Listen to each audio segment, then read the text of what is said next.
कि छत्रपति शिवाजी महाराज ने उस कालखंड में जब औरंगजेब जैसा दुष्ट और बर्बर आक्रांता भारत के अंदर शासन कर रहा था, उसकी सत्ता को चुनौती दी थी।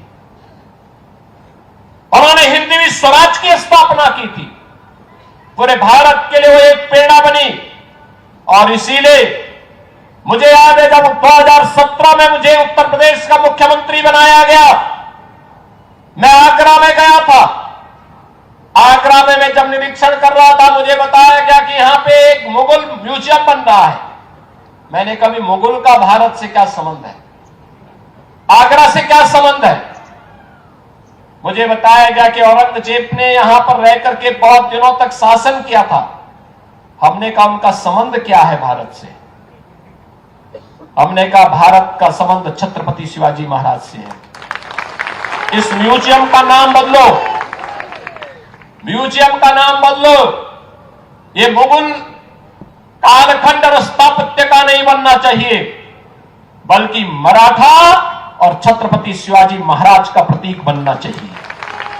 और बहनों और भाइयों, हम लोगों ने इस पूरे म्यूजियम का पूरा आर्किटेक्ट ही बदल करके छत्रपति शिवाजी महाराज की स्मृति को वहां जीवंत करने का काम किया है।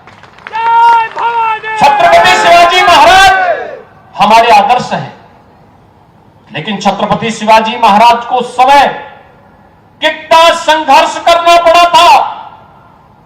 एक एक व्यक्ति को जोड़ना पड़ा था, एक एक व्यक्ति को अपने साथ खड़ा करना पड़ा था। एक एक नागरिक को जाति के नाम पर नहीं, क्षेत्र के नाम पर नहीं, भाषा के नाम पर नहीं, उन्होंने महाराष्ट्र से लेकर के कर्नाटक तक और महाराष्ट्र से लेकर के उत्तर प्रदेश और भारत के तमाम अन्य क्षेत्रों तक उस समय उन्होंने औरंगजेब की सत्ता को चुनौती देते हुए हिंदवी स्वराज के लिए सभी हिंदू राजाओं को एकत्र करने का काम किया था। तब औरंगजेब जैसा बर्बर विदेशी आक्रांता भी उस कालखंड में न चाहते हुए भी पराजय का मुंह देखने के लिए मजबूर हुआ था। बहनों और भाइयों, मैं आप सबसे यही कह रहा हूं, ये इतिहास हम सबको यही प्रेरणा दे रहा है। तमाम लोग आपके पास आएंगे, तमाम मुद्दों को उठाएंगे, तमाम बातें आपके सामने कहेंगे, और मैं तो केवल एक लाइन में अपनी बात कह रहा हूं, और एक लाइन की बात यही है कि बंटो मत।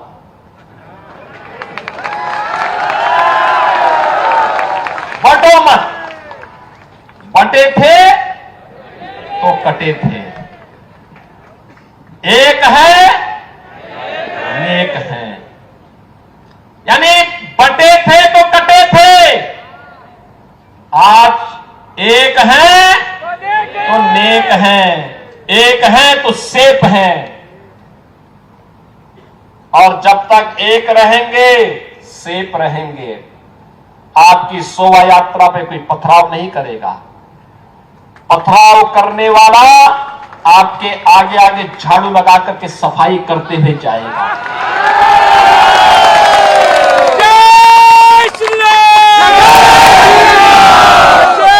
जो लोग कहते थे राम ही नहीं, अब उनको भी भगवान राम याद आने लग गए हैं। अब ये भी कहते हैं कि हम भी तो, राम तो सबके हैं। अब उनको भी राम याद आने लग गए। लेकिन भगवान राम के मंदिर के लिए इस देश के हिंदू समाज को लंबा संघर्ष करना पड़ा था, और मोदी जी के नेतृत्व में मात्र 7 वर्ष के अंदर ये सफलता प्राप्त हो गई। मात्र 7 वर्ष। 2014 में मोदी जी देश के प्रधानमंत्री बने। 2017 में मैं उत्तर प्रदेश का मुख्यमंत्री बना। 5 अगस्त 2020 को मोदी जी ने अयोध्या में भगवान राम के मंदिर का शिलान्यास किया, और 22 जनवरी 2024 को 500 वर्षों का इंतजार समाप्त करके अयोध्या में रामलला विराजमान हो गए। और अगर फिर से एक रहेंगे तो मथुरा भी और काशी भी इंतजार कर रहा है।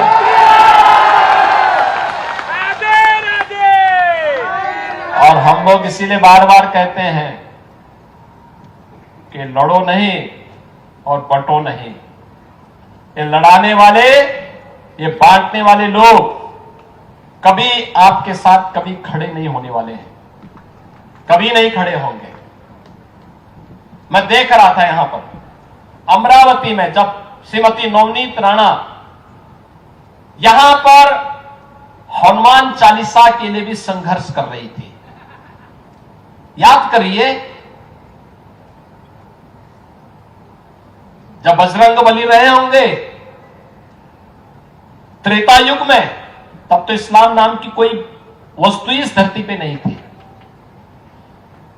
और आज अगर बजरंग बली की हनुमान चालीसा का पाठ हम कर रहे हैं, रामनवमी की कोई शोभा यात्रा निकाल रहे हैं, उसको प्रतिबंधित किया जाता है, उसको रोका जाता है।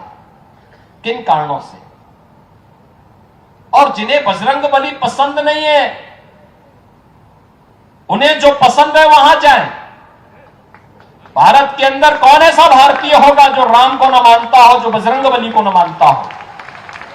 और इसलिए बहनों और भाइयों, मैं आप सबसे कहने के लिए आया हूं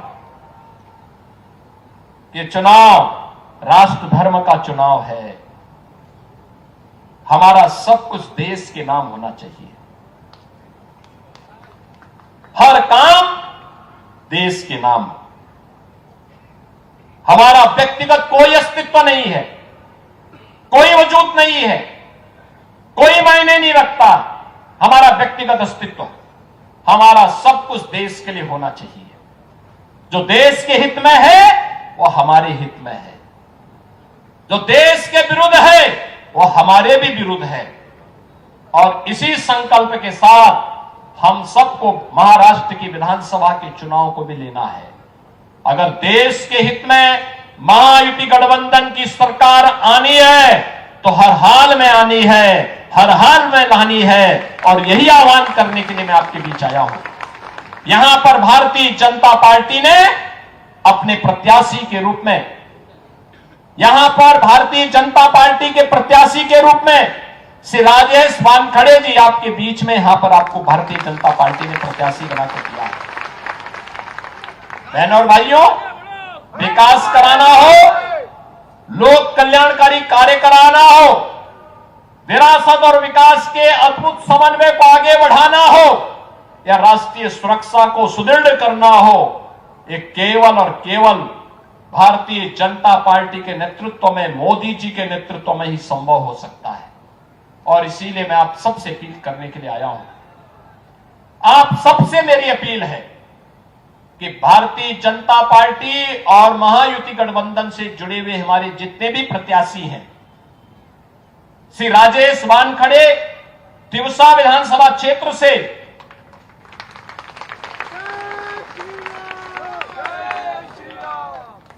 धानमगांव विधानसभा क्षेत्र से श्री प्रताप अड़सठ, मोर्शी विधानसभा क्षेत्र से श्री उमेश उर्फ चंदू यावलकर, ये सभी भारतीय जनता पार्टी के प्रत्याशी के रूप में आपके बीच में है। इन सबको आपका आशीर्वाद प्राप्त होगा। आशीर्वाद देंगे इनको, आशीर्वाद देंगे। दोनों हाथ ला करके मेरे सामने बोले, जहां तक है आवाज उठा करके मेरे सामने बोले। तीनों प्रत्याशी आगे आओ।